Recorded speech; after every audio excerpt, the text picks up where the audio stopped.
নজর রাখতেই হচ্ছে ইম্পার অফিসের দিকে, কারণ সেখানে বিক্ষোভ তুলকালাম পরিস্থিতি বলে খবর পাওয়া যাচ্ছে। দুপক্ষের মধ্যে বচসা হাতাহাতির খবর পাওয়া যাচ্ছে। ইম্পার বৈঠক, আর সেই বৈঠকেই নাকি বিক্ষোভের পরিস্থিতি তৈরি হয়।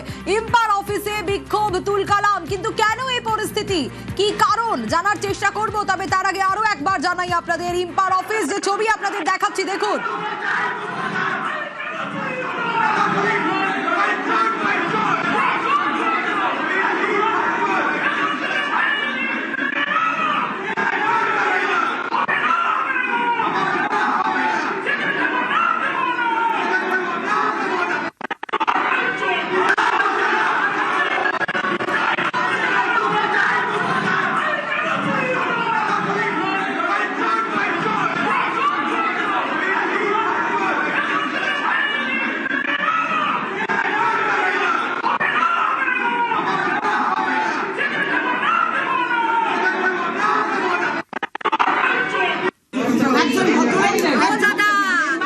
ইম্পার বৈঠকে বিক্ষোভের মুখে পিয়া সেনগুপ্ত, তাকে ঘিরে রীতিমতো চোর চোর স্লোগান।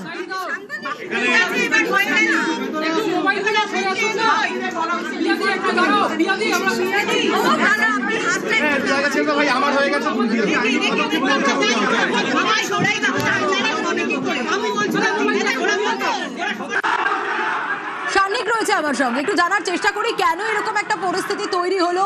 সান্নিক, এই যে তুলকালাম বিক্ষোভ, কি অবস্থা এখন, এবং এই ঘটনার সূত্রপাত ঠিক কোন জায়গা থেকে, কি কারণে এই বিক্ষোভ? এবং আমরা দেখলাম পিয়া সেনগুপ্তকে ঘিরেও রীতিমতো চোর চোর স্লোগান।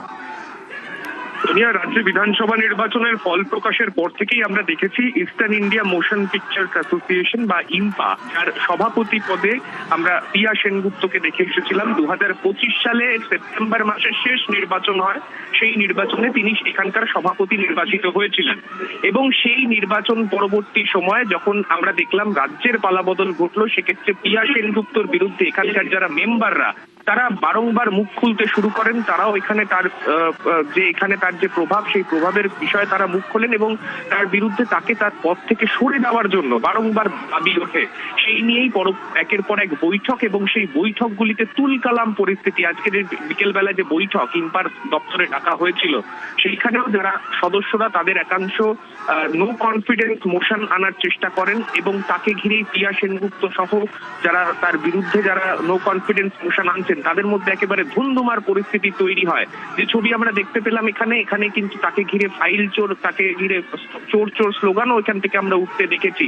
এই গোটা পরিস্থিতিতে পিয়া সেনগুপ্ত বর্তমানে মিটিং ছেড়ে তিনি বেরিয়ে গিয়েছেন, এবং যে সদস্যরা যারা তার বিরুদ্ধে বর্তমানে আমরা দেখছিলাম তার বিরুদ্ধে যারা দাঁড়িয়েছিলেন, তারা সাংবাদিকদের মুখোমুখি হয়ে তারা বর্তমানে জানানোর চেষ্টা করছেন যে মূলত যে পরিস্থিতিতে আগের বারের নির্বাচন হয়েছিল, তার পরবর্তী সময়ে বাংলা ফিল্ম ইন্ডাস্ট্রির ক্ষেত্রে অনেক বিষয় রয়েছে যেগুলোতে কিন্তু কোনো রকম ভাবে পিয়া সেনগুপ্ত এগিয়ে এসে কোনো ভালো ভূমিকা নিতে পারেননি। সেই কারণেই মূলত এই নো কনফিডেন্স মোশন, এবং তার জায়গায় তাকে তারা অপসারণ করতে পেরেছেন বলে তারা দাবি করছেন। যদিও সেই দাবি আবার উল্টো দিকে পিয়া সেনগুপ্ত তিনি মানতে চাইছেন না।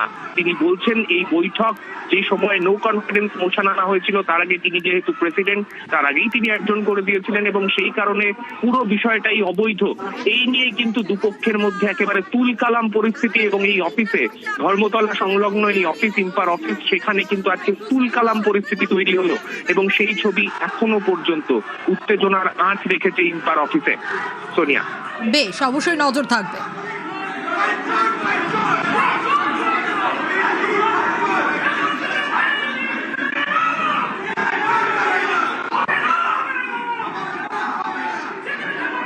নিউজ